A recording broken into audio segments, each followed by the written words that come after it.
नाही, सो पण मी सगळ्यांच्या वतीनं एक सांगू का, की खरं तर पालखीला उद्या सुरुवात होणार आहे, पण या गाण्याच्या परफॉर्मन्स नंतर मला असं वाटतंय की ती या टीमसाठी ती सुरुवात आत्ता झालेली आहे. त्यामुळे थँक्यू सो मच आम्हाला तिकडे नेण्याबद्दल. आणि थँक्यू तुम्ही आसनस्थ होऊ थँक्यू शकता. Thank you thank you. नमस्कार. पुढे ना मला फार वेळ बोलायला मिळणार नाही, त्यामुळे मी आधीच बोलून घेते सुबोध आणि वैभव दोघांनाही. आत्ता गाण्याने सुरुवात झाली, मला खरंच कट्यारचे सगळे दिवस आठवले. आणि कट्यारचाच भाग दुसरा असं म्हणलं तरी वावगं ठरणार नाही, कारण ही सगळी कट्यारची टीम मला आत्ता इथे बसलेली दिसते. झी स्टुडिओजनी गेली अनेक वर्ष अनेक उत्तमोत्तम दर्जेदार चित्रपटांची निर्मिती केलेली आहे. त्यातलंच त्यांचं हे पुढचं पाऊल आहे. आणि ह्या चित्रपटाची जेव्हा अनाऊन्समेंट झाली पुष्पक विमान, त्या क्षणापासून मला काही ना काहीतरी करून या चित्रपटाचा एक भाग बनायचं होतं. मी माझे फोटो पण पाठवले होते ऑडिशनसाठी.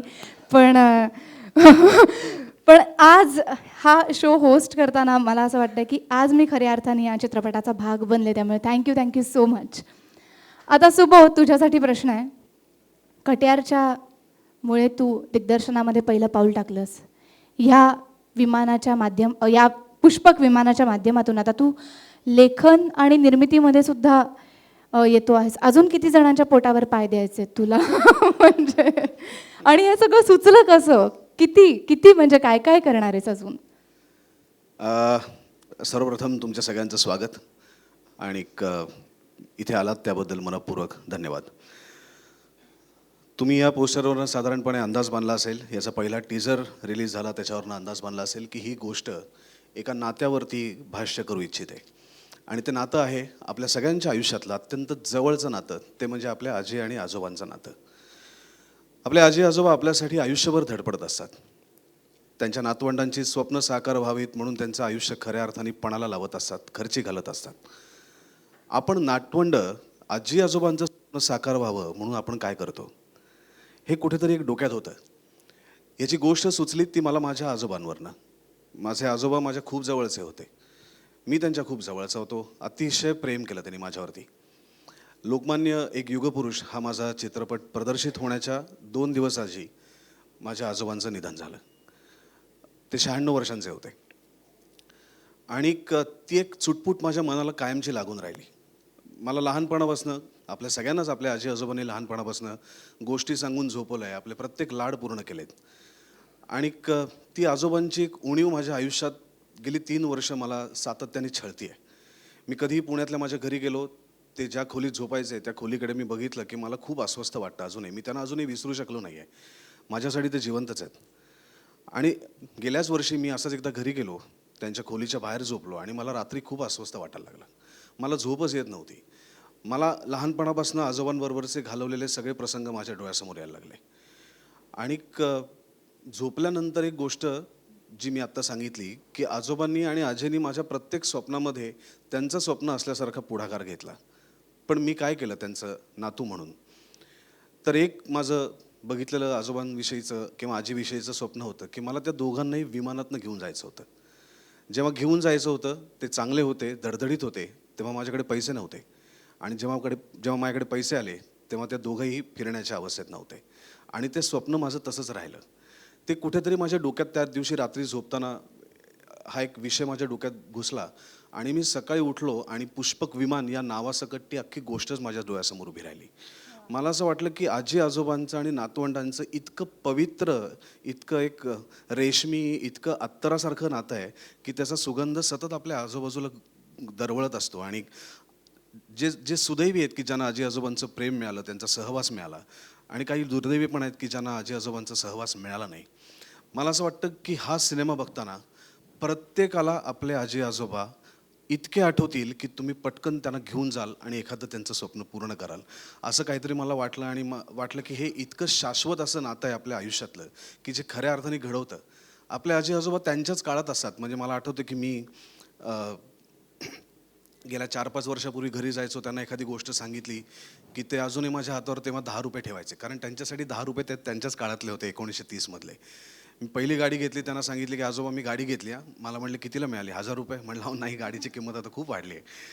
पण मला असं वाटतं की त्या रुपयांपेक्षा सुद्धा आपल्या नातवंडांच्या हातावर पटकन खिशात हात घालून 5 रुपये ठेवण्याची जी त्यांची दानत होती आणि कुठल्याही स्वार्थाला न चिकटलेलं जे नातं आहे ते म्हणजे आजी आजोबांचं आणि त्यांच्या नातवंडांचं. तर असं वाटलं की हे एक अतिशय पवित्र, अतिशय सुगंधी असलेलं नातं आपण पडद्यावरती मांडलं पाहिजे आणि त्याच्यातनं ही गोष्ट डोक्यात आली. ती गोष्ट डोक्यात आली पहिल्यांदा जो माझा पार्टनर इन क्राईम आहे वैभव चिंचाळकर, ज्याला मी सतत छळत असतो, त्याच्यासमोर ही मी गोष्ट मांडली आणि मग चेतन सैंदाण्याला त्यांनी टीममध्ये इन्व्हॉल्व केलं आणि आम्ही तिघं मिळून, खरं म्हणजे ते दोघं मिळून स्क्रिप्टवरती काम करायला लागले. अनेक ड्राफ्ट्स त्याचे आम्ही वाचले, आवडले, नाही आवडले, चेंज केले. करत करत 6 महिन्यानंतर आम्हाला सगळ्यांना पटेल, आवडेल असा त्याचा स्क्रिप्टचा ड्राफ्ट तयार झाला गेल्या ऑक्टोबरमध्ये आणि त्याच्यानंतर आम्ही तयारीला लागलो आणि आता 3 ऑगस्टला खऱ्या अर्थाने हे आजोबा म्हणजे आमचे तात्या हे जगातल्या प्रत्येक नातवंडांचे आजोबा म्हणून प्रत्येकाच्या घरात जायला तयार झालेले आहेत. वा.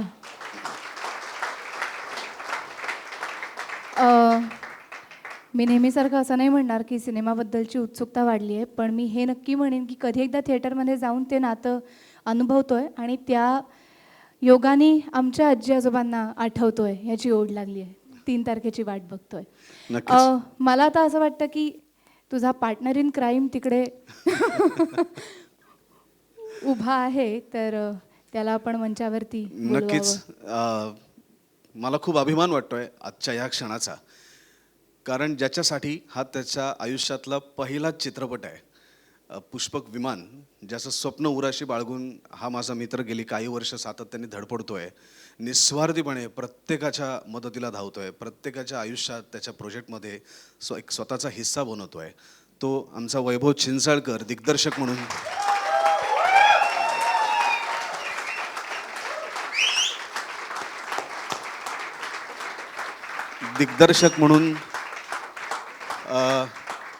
झी स्टुडिओज आणि आम्ही 5 निर्माते आमच्या वतीने काय देण असेल प्रेक्षकांना, तर मला असं वाटतं की आजी आजोबांच्या नात्यावरचं हे अतिशय गोड आणि हृदयस्पर्शी असा चित्रपट आणि दिग्दर्शक म्हणून वैभव चिंचाळकर ही खऱ्या अर्थाने आमच्या सगळ्यांकडनं ही देण आहे.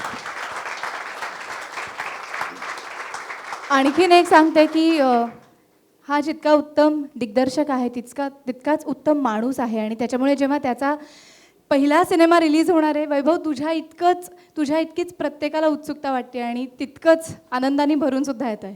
Congratulations and all the very best. भरून प्रत्येकालाच येत आहे आणि पुढे जाण्या अगोदर एक झी टॉकीजची, झी सिनेमाची एक AV आहे झी स्टुडिओची, ती आपण इथे बघूया.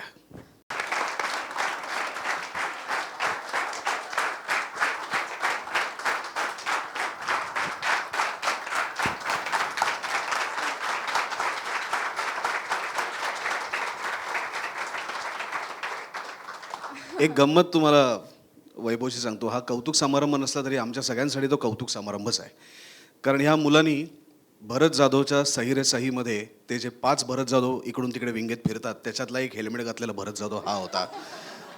इथपासनं ज्यांनी सुरुवात केली तो मुलगा आज डिरेक्टर झाला आहे आणि त्याच्या नावावरती त्याचा पहिला पिक्चर लागतोय.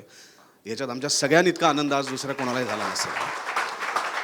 पुष्पक विमानची कथा जेव्हा मी वैभवला पहिल्यांदा सांगितली उठल्या सकाळी, वैभवला म्हटलं, वैभव ही गोष्ट डोक्यात आली आहे, हे नाव डोक्यात आलं आहे, मला डिरेक्ट करायचे आहे असं मी तेव्हा म्हटलं.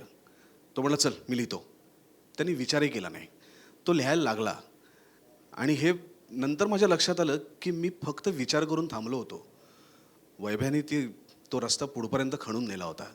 त्यामुळे दिग्दर्शक म्हणून खरा हकदार या चित्रपटाचा वैभव आहे आणि मला असं वाटतं जिथे मिळालं. वा. मला पुन्हा एकदा कट्यारचे दिवस आठवले, कारण काकणभर जास्त लाडका आहे. ह्याचं कारण म्हणजे सगळ्यांनी त्यांचे अनुभव सांगितले. सुबोध आणि वैभवबरोबरचा माझा एक असा अनुभव आहे की जेव्हा जेव्हा कट्यारच्या शूटिंगच्या वेळी तारखांचे गोंधळ व्हायचे, सुबोधचा फोन यायचा आणि म्हणायचा, सुबोध अरे ही तारीख नाही रे. तेव्हा तो म्हणायचा ठीक आहे तू नको काम करू, तुझं सगळं काम मी छोट्या उमावरती फिरवतो. आणि तेव्हा आमची भांडणं सुरू व्हायची आणि वैभवनी कायम मला साथ दिलेली आहे. त्यामुळे वैभव खूप बरं वाटतंय हा तुझा सगळा प्रवास पाहून. सुबोध, त्याच कट्यारच्या सेटवरती तुम्ही एकमेकांना एक वचन दिलं होतं की त्या वचनाबद्दल मला ऐकायचं आहे की असं काहीतरी होतं का की तुझी पहिली फिल्म मी प्रोड्यूस करीन आणि ते सुद्धा सत्यामध्ये उतरलेलं आहे. काय सांगशील त्याच्याबद्दल? हो, असं मी त्याला म्हटलं होतं की दादा, माझी इच्छा आहे की तू जेव्हा पहिल्यांदा आयुष्यात पिक्चर डिरेक्ट करशील तेव्हा मी त्याचा निर्माता म्हणून काम करावं अशी माझी इच्छा आहे आणि तो माझा बहुमान आहे. आणि सुदैवाने माझ्याबरोबर अर्थात आम्ही 5 जणं आणि अर्थात झी स्टुडिओज असे मिळून आम्ही याची निर्मिती करतो आहे. पण त्याच्या दिग्दर्शक म्हणून पहिल्या इनिंगमध्ये निर्माता म्हणून मंजिरी सुबोध भावे हे नाव कुठेतरी जोडलं गेलं आहे, याचा मला अतिशय आनंद आहे. वा. वैभव, मी ना आता एकदम खूप वेगळा प्रश्न विचारणार आहे, जो प्रश्न कधीच अशा सोहळ्यांमध्ये आपल्याला ऐकायला येत नाही. ते म्हणजे कसं वाटतंय तुला आज या ठिकाणी सगळं असं असताना? काय सांगशील याबद्दल?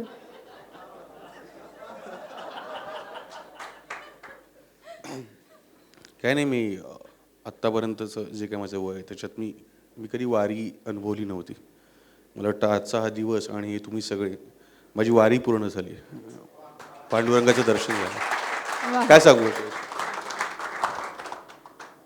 आणि मग ही वारी ज्यांच्या सोबतीने तू केलेली आहे त्यांना बोलवण्याच्या आधी या वारीचं काही एक छोटंसं दर्शन आम्हाला मिळू शकेल का? डेफिनेटली. मला असं वाटतं ऑर्डर दिलीस तर बरं होईल. हां.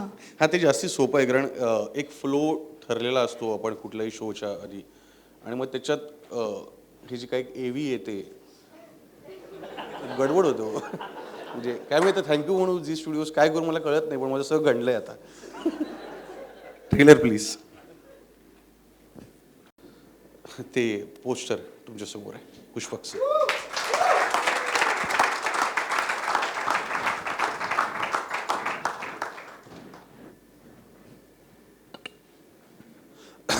मला वाटतं आता वेळ आली. ट्रेलरमध्ये तुम्ही जे काही चेहरे बघितलेत, ज्या माणसाने हा प्रवास केला आहे माझ्यासोबत, त्यांना मी इथे बोलवलं पाहिजे. सगळ्यात आधी मी मोहन काकांना बोलवतो, मोहन जोशी. सुबोध म्हणाला त्याप्रमाणे सुबोध सुदैवी होता की त्याला त्याच्या आजोबांचा सहवास मिळाला. मी त्या बाबतीत जरा दुर्दैवी होतो, पण जेव्हा जेव्हा तात्यांचा गेटअप करून काका यायचे तेव्हा त्यांच्या डोळ्यात बघितलं की मला आजोबा आल्याचं भास व्हायचं. एक अशी व्यक्ती जे मला वाटतं, म्हणजे माझं काय सगळ्यांचंच मत आहे की ती कुठलीही भूमिका जगातली करू शकते, आणि ती म्हणजे सुबोध भावे.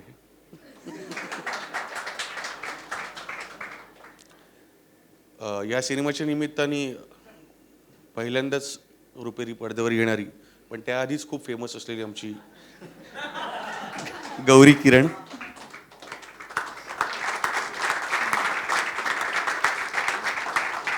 या 2 दिग्गजांच्या सोबतीने काम करणं तट्टा नाही, मला विचारा. तिने खूप लिहिलंय, ते केलंय. आमचा लाडका सुयश झुंझुरके एक खूप छोट्या आणि वेगळ्या भूमिकेत तुम्हाला तो दिसतोय. आणि प्रत्येक सिनेमाचं एक सरप्राईज असतं. मला वाटतं या गोड गोष्टीचं एक खूप मोठं सरप्राईज राहुल देशपांडे.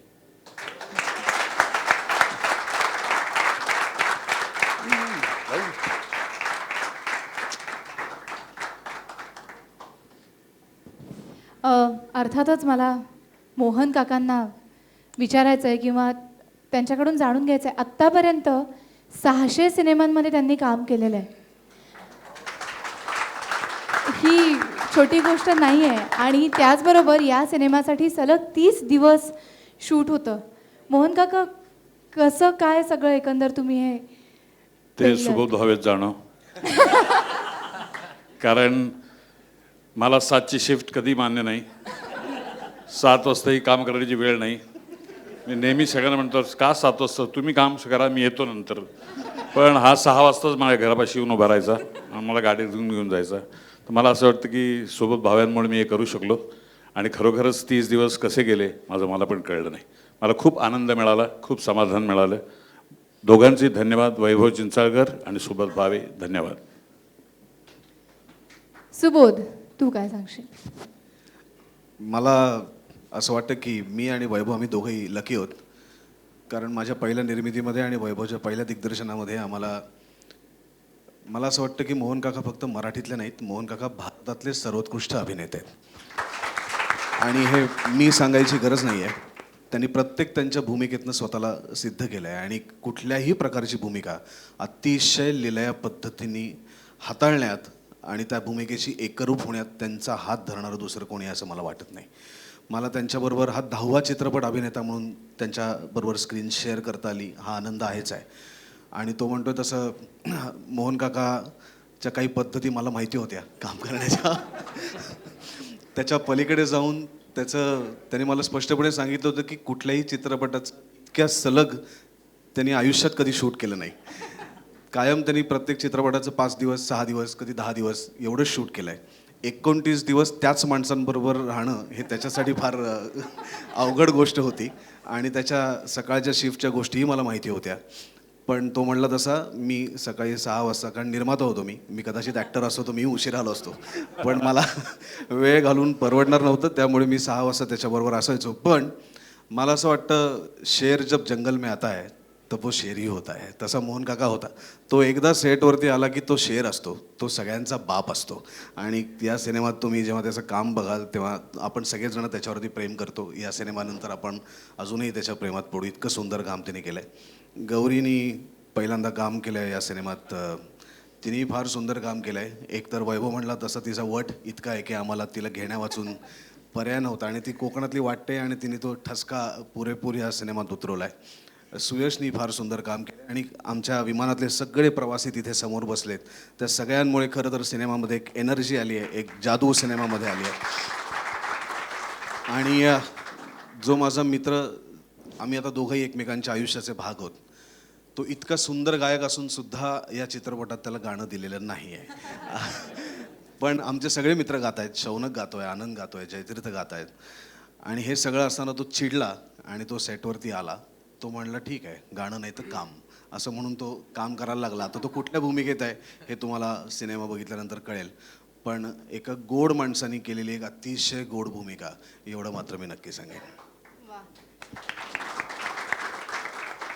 गौरी, तुझ्याकडे येणार आहे. म्हणजे तू कधी एकदा चित्रपटामध्ये पदार्पण करते याची मीच वाट बघत होते, कारण तिने घेतलेल्या मुलाखती इतक्या इंटरेस्टिंग असतात आणि इतक्या खऱ्या असतात.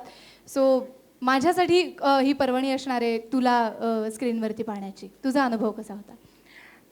मला खरंच म्हणजे मी कायम इंटरव्ह्यू घेताना आपण वेगवेगळे प्रश्न विचारायचो, पण या एका छोट्याशा प्रश्नाचं उत्तर देताना सुद्धा मला भरून येते. म्हणूनच मी तुला विचारलं, बघ आमचं काय होत असेल जेव्हा तू प्रश्न विचारतेस. मी बहुतेक आजच टेक ऑफ घेईन असं मला वाटतंय. फार सुंदर पुष्पक विमानसारखा प्रोजेक्ट माझ्या आयुष्यात खूप काही घेऊन आलेला आहे. सुबोध सरांसोबत काम करण्याचा अनुभव, मोहन काकांसोबत काम करण्याचा अनुभव, वैभव दादासोबत काम करण्याचा अनुभव, सगळेच जण म्हणजे सगळी ही आमची टीम असू दे किंवा सगळे गायक जे आहेत दिग्गज, या सगळ्यांचा माझ्या प्रोजेक्टमध्ये सहभाग आहे किंवा मी या प्रोजेक्टची काहीतरी एक भाग आहे. या खूप आनंद होतो या गोष्टीचा. आणि मी जे माझ्यासाठी स्वप्न पाहिलं होतं ते आज या सिनेमाच्या निमित्त कुठेतरी पूर्ण होताना मी बघते. झी स्टुडिओजचे खरंच मनापासून आभार, आमच्या सगळ्या निर्मात्यांचे मनापासून आभार आणि वैभवदादाचे विशेष आभार, कारण त्याला त्याचं जे कोकणातलं कॅरेक्टर, कारण तो स्वतः कोकणातला आहे त्यामुळे त्याला परफेक्ट माहिती होतं की कसं पाहिजे. तर त्याने मला 1.25 महिना इतकं पिडलं आहे मी म्हणेन की त्याने ते करेक्ट त्याचं जे कॅरेक्टर होतं सिनेमातलं ते काढून घेतलं माझ्याकडून. सो थँक्यू सो मच, सगळ्यांचे मनापासून आभार आणि thank you Subodh sir, thank you so much. Rahul, तू भूमिकेबद्दल सांगणार आहेस का काय? म्हणजे कारण मला खूप उत्सुकता आहे जाणून घेण्याची. मी गाण्याबद्दल सांगतो. खरोखर ह्या चित्रपटातली गाणी इतकी सुंदर झाली आहेत. म्हणजे मी शौनकचं गाणं, मी सगळ्यांची गाणी ऐकली. नरेंद्रने अतिशय उत्तम संगीत केलं आहे आणि मला असं खूप मनापासून वाटत होतं की शौनक गायला आहे, जयतीरजी गायलेत, आनंद गायला आहे. मी काय पाप केलं म्हणून मला एकही गाणं त्यांनी दिलं नाही.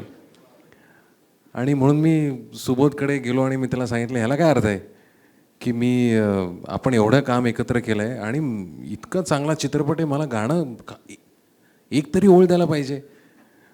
पण म्हणून मला वैभवनी आणि सुबोधनी मिळून काय म्हणतात त्याला की गाणं नाही ना, तू थोडीशी काहीतरी कर, तू ह्या चित्रपटाचा भाग हो. मला असं वाटतं की त्याच्यामध्येच मला खूप आनंद मिळाला की सुबोधने आणि मी खूप गोष्टी एकत्र शेअर केल्या आहेत, खूप चांगल्या चांगल्या मोमेंट्स आम्ही एकत्र शेअर केल्या आहेत.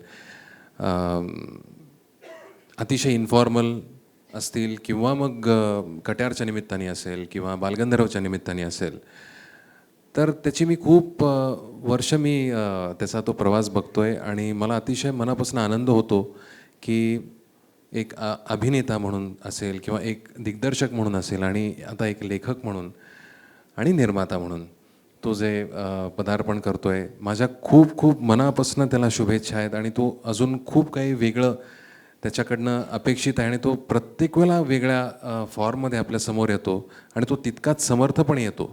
त्याच्यामुळे मला त्याचं कौतुक वाटतं. माझा मित्र वैभव याचं पण मी कट्यार जेव्हा मी नाटक करत होतो तेव्हापासनं तो प्रत्येक प्रयोगाला जेव्हा मुंबईत असायचा तेव्हा तो विंगेत असायचा. सुबोधचं म्हणजे मी मुद्दाम सांगतो, सुबोध तेव्हा डेली सोप करत होता आणि त्याचा दिग्दर्शकही वैभव होता आणि त्याच्यातनं तो आमचं नाटक दिग्दर्शित करत होता. पण त्याला बिचारायला स्वतःच्या कामावरती वेळ देता आला नाही. त्याच्यामुळे ती जी काही भूमिका होती ते सगळं पाठांतर होतं. मला आठवतं आहे पहिल्या प्रयोगाला वैभव तिथे विंगेमध्ये उभा राहून त्याच्याकडनं सगळं ते पाठांतर करून घेत होता आणि तो त्याच तितकंच कॉन्फिडेंटली ते पाठांतर करून तो लगेच स्टेजवर येत होता. त्याच्यामुळे तेव्हापासून मी वैभवलाही बघतो आहे. त्याचं सगळेजणं एक गोष्ट म्हणतात ती मलाही इथे सांगावीशी वाटते की एक माणूस म्हणून तो इतका प्रेमळ आणि इतका चांगला आहे की ते तेव्हापासून मी बघतो आहे आणि त्याच्यामुळे मला अतिशय मनापासून आनंद होतो की वैभवनी हा चित्रपट दिग्दर्शित करावा आणि तो इतक्या प्रेमाने त्यांनी केलेला आहे.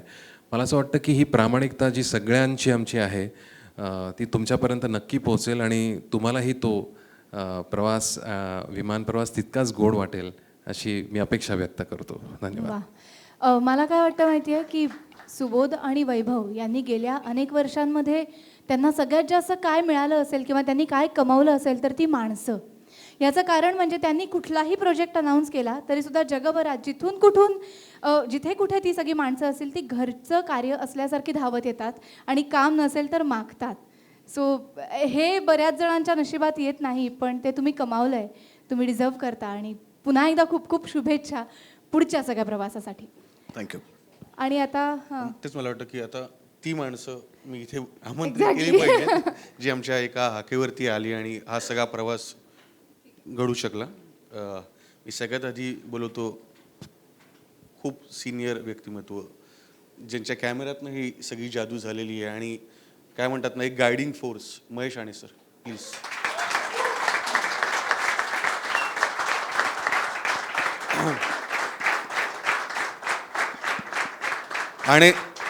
आणे साहेब अशी या प्रवासाची सुरुवात झाली आणि मग मॅश पर्यंत येऊन ती संपली.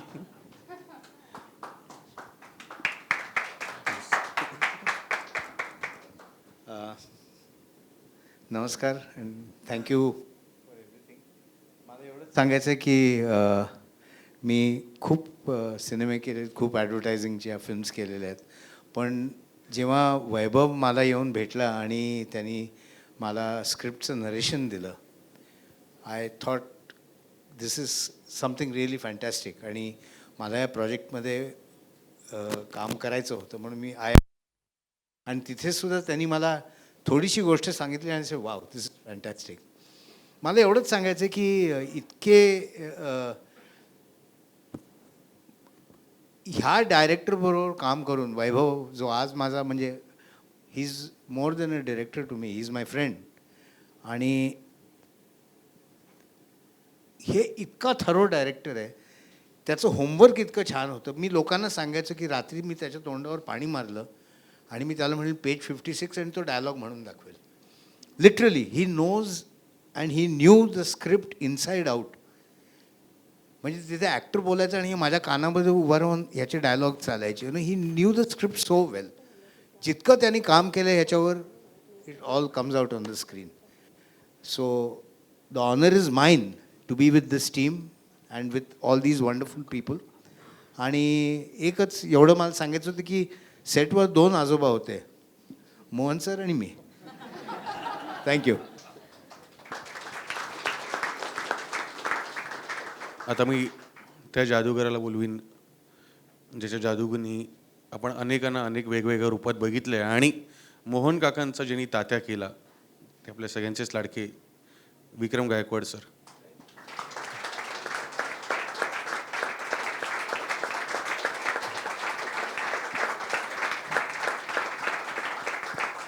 दोन बारीक बारीक गोष्टी त्यांनी केल्या आणि कम्प्लीट वेगळाच लुक आणि जी सगळी कमाल झाली सर. सुबोधने हाक मारली की मी येतो कुठेही असो. काही नाही, आम्ही एका अर्धा एक तासात केलं सगळं ते लुक वगैरे. आणि साधारण काय होतं की मोहन जोशींसारखे ॲक्टर खूप खूप म्हणजे खूपच बिझी असतात. पण या फिल्मला त्यांनी मी सांगितल्याप्रमाणे टक्कल करून केस वगैरे विदाऊट डाय, दाढी वाढवली, मग आम्ही मिशी वगैरे, तर काय विशेष कष्ट नाही केलेत आम्ही, जे काय ते नॅचरल आहे. Thanks for this auspicious project. यांनी मला संधी दिली या प्रोजेक्टसाठी. आणि वैभव आमचंही असोसिएशन खूप जुनं आहे, त्याच्यामुळे सगळी घरचीच माणसं होती. आणि मी जास्ती काही काम केलं नाही, फक्त एक अर्धा दिवस आम्ही सगळं, कारण सगळं नॅचरलच आहे, कुठे काय प्रोस्थॅटिक्स नाही किंवा काही नाही. आणि कास्टिंग अतिशय उत्तम आहे फिल्मचं, त्याच्यामुळे मेकअप वगैरे करण्याचं काही विशेष कारणच नव्हतं. थँक्यू. असं नाही आहे खरं तर, म्हणजे जी जादू आहे ती आहे, समोर दिसते ती आपल्याला. मला आता बोलवायचं आहे त्या माणसाला ज्यांनी माझा हा जो काही एवीतला प्रवास आहे त्याचा मला वाटतं इथे सगळ्यात जुना साक्षीदार जो आहे आमचे कला दिग्दर्शक संतोष दादा फुटाणे. त्यांनी खरंच TCR लिहितानापासून मला बघितलंय.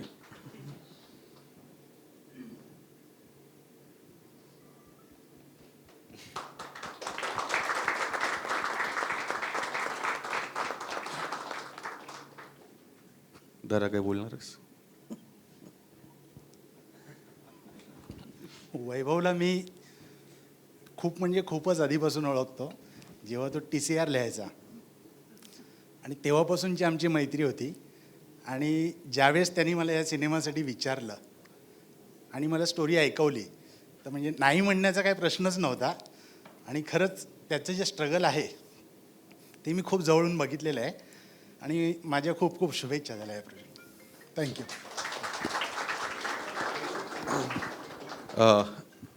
मी जो काही शूट केला आणि तो फाफट पसरा ज्यांनी व्यवस्थित केला, सुरळीत केला, तो आशिष म्हात्रे. आशिष आहेस?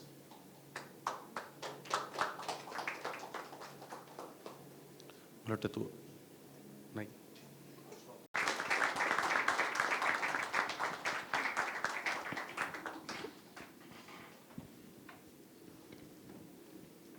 Good evening, everyone. Thank you for being here.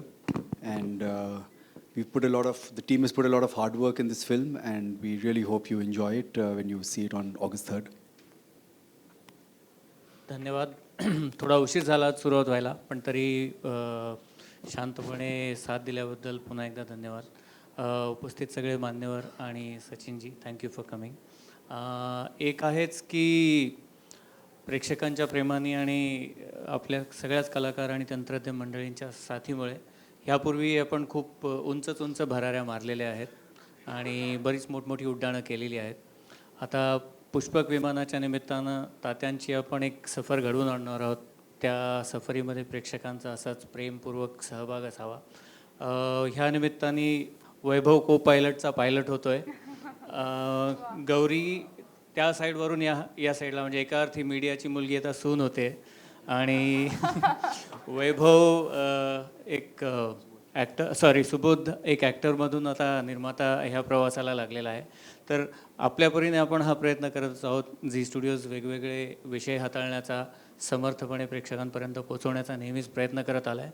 पण ह्या सगळ्यात जास्त ज्यांची महत्त्वाची भूमिका असते, ह्या सगळ्यांना जे प्रेमाचं इंधन देतात, त्या प्रेक्षकांपर्यंत आता हे विमान उडून नेण्याची आता प्रयत्नाला सुरुवात होत आहे. 3 ऑगस्ट रोजी आपल्या विमानाचा प्रवास सुरू होत आहे.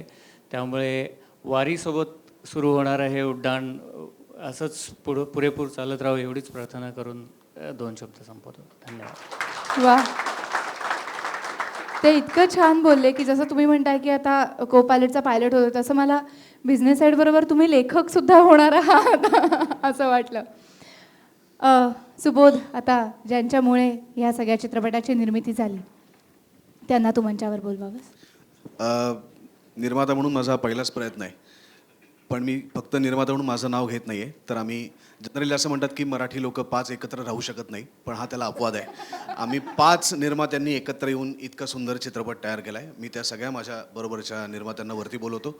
सर्वप्रथम ज्यांनी कट्यार निर्मिती त्यांनी केली आणि मला असं वाटतं की ॲक्टर म्हणून मी त्यांच्याबरोबर अनेक चित्रपट केले आणि डोळे झाकून जसा वैभव माझ्या आयुष्याचा एक अत्यंत महत्त्वाचा भाग आहे, तसे तेही माझ्या आयुष्याचे आणि माझ्या सिने कारकिर्दीचे महत्त्वाचे भाग आहेत. श्री गणेश मार्केटिंग अँड फिल्मचे सुनील फडतरे,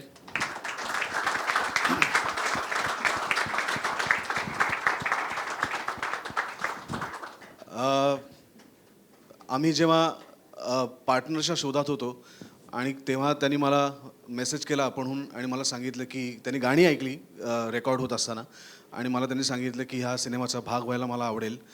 इतका स्वतः अमेरिकेत स्थायिक असतात, स्वतःचा बिझनेसचा मोठा व्याप सांभाळतात, त्याच्यातनं वेळ काढून शास्त्रीय संगीत, नाट्यसंगीत लोकांपर्यंत पोचावं याच्यासाठी प्रयत्न करत असतात आणि आमच्या सगळ्या टीमवरती विश्वास ठेवून जे हक्कानी स्वतःहून या कुटुंबाचा एक सदस्य, महत्त्वाचा सदस्य बनले, ते आमचे निर्माते अरुण जोशी सर.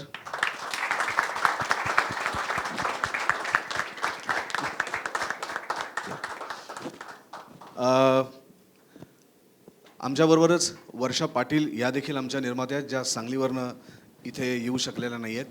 त्याच्यानंतर अजून एक आमचा मित्र की जोही आमच्या या कुटुंबाचा एक अत्यंत महत्त्वाचा भाग झाला, मिनल इंदुलकर, याही आमच्या निर्मात्या आहेत. त्यांनाही मी इथे व्यासपीठावर येण्याची विनंती करतो.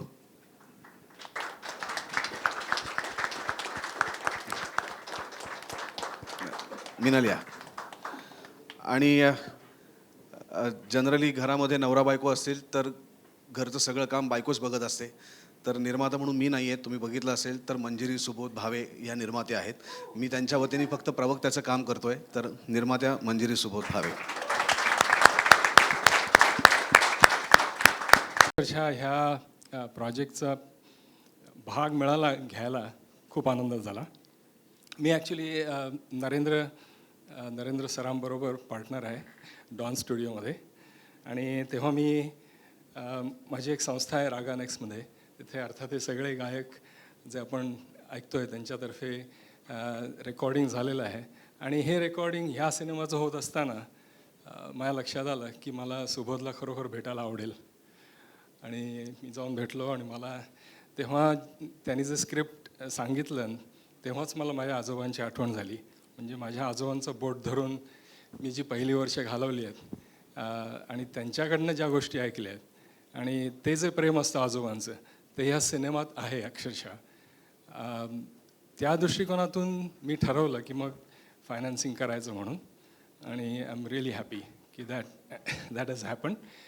आणि त्याबरोबरच सुनील सर आणि मिसेस इंदुलकर आणि मंजिरी यांनीसुद्धा सहभाग दिला.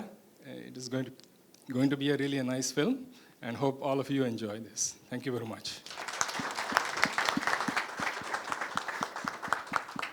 तर पुढची अत्यंत महत्त्वाची नावं. त्याच्या आधी मला असं वाटतं की टेलिव्हिजनचा डिरेक्टर टू सिनेमाचा डिरेक्टर ज्याच्यामुळे झालो त्याच्यातला अजून एक महत्त्वाचा माणूस ज्याला बघत बघत कदाचित मला ही स्फूर्ती मिळाली असेल, संजय दादा इकडे आलाय. संजय दादा, लव यू.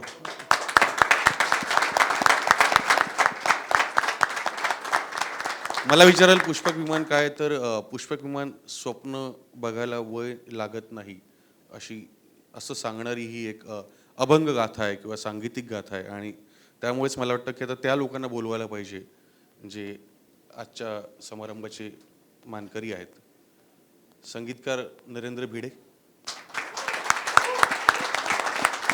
आमचे दुसरे संगीतकार ज्यांनी या सिनेमाच्या पार्श्वसंगीताची जबाबदारी सुद्धा सांभाळली, आमच्या सगळ्यांचा लाडका संतोष मुळेकर.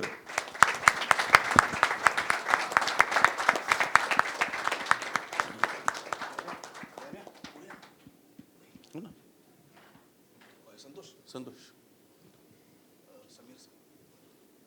ज्यांना ज्यांच्याशी बोलताना वेळी सुरुवातीला खूप घाबरायचो, आता जरा कॉन्फिडन्स वाढायला लागला. शौनक दादा, शौनक अभिषेकी.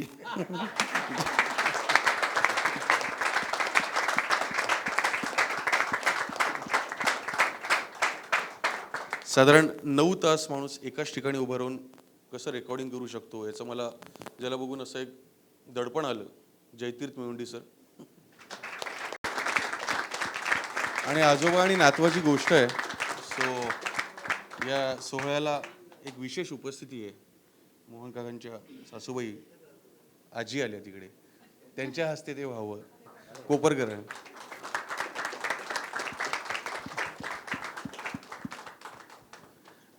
वयाच्या 92व्या वर्षी त्या इतक्या उत्साहाने आल्यात आपल्या सगळ्यांना आशीर्वाद द्यायला. आणि मला वाटतं की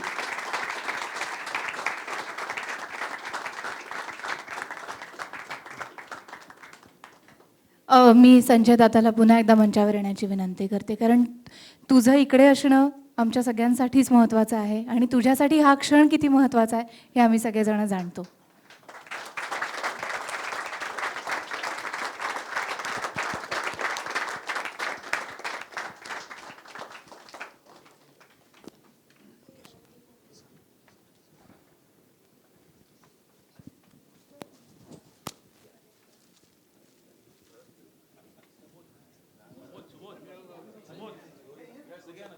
सगळे जरा प्लीज जवळ या.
यानंतर मी अच्छा फुटेज तीन CD. Thank you so much. Thank you. नाही, तुम्हाला सगळ्यांना इथेच 2 मिनिटं स्टेजवर थांबण्याची विनंती करते. फोटो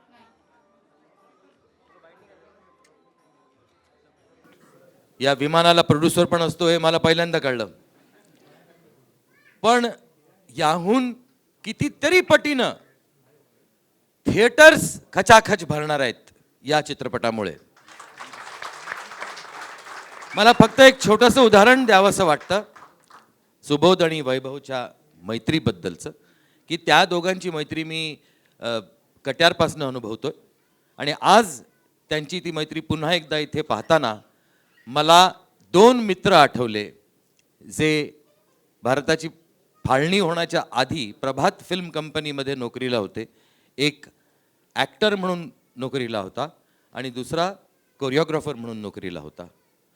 दोघांची मैत्री इतकी घट्ट झाली की ते दोघांनी ठरवलं की जो कोणी पहिला पिक्चर प्रोड्यूस करेल त्याचा दिग्दर्शक तो दुसरा असेल आणि जर हा निर्माता होण्याच्या आधी जर तो दिग्दर्शक झाला तर त्या चित्रपटाचा हिरो हा असेल. आणि तसं झालं. त्यातला जो हिरो होता त्यांनी पहिलं पिक्चर जेव्हा प्रोड्यूस केलं तेव्हा त्यांनी त्याचा शब्द पाळला आणि त्या मित्राला त्यांनी दिग्दर्शक म्हणून घेतलं. आणि त्या दोन मित्रांचं नाव आहे देव आनंद आणि गुरुदत्त.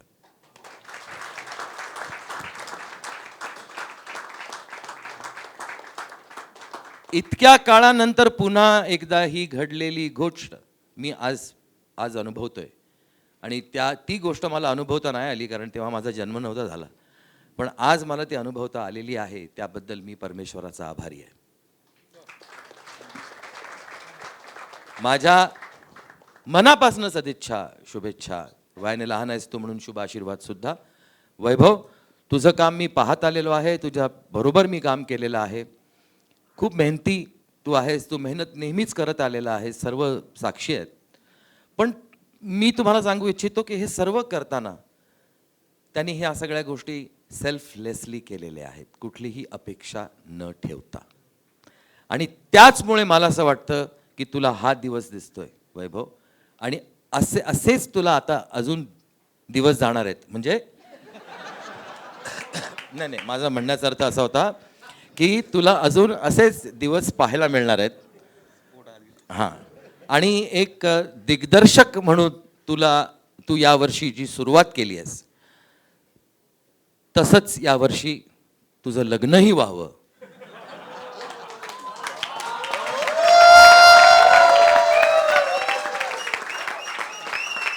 अशी मी ईश्वर चरणी प्रार्थना करतो. कारण ते केल्याशिवाय काय तुला आजोबा होता येणार नाही.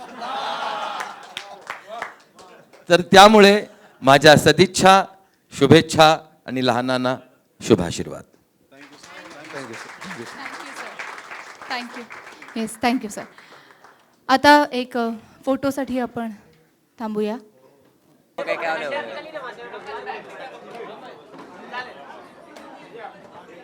घ्या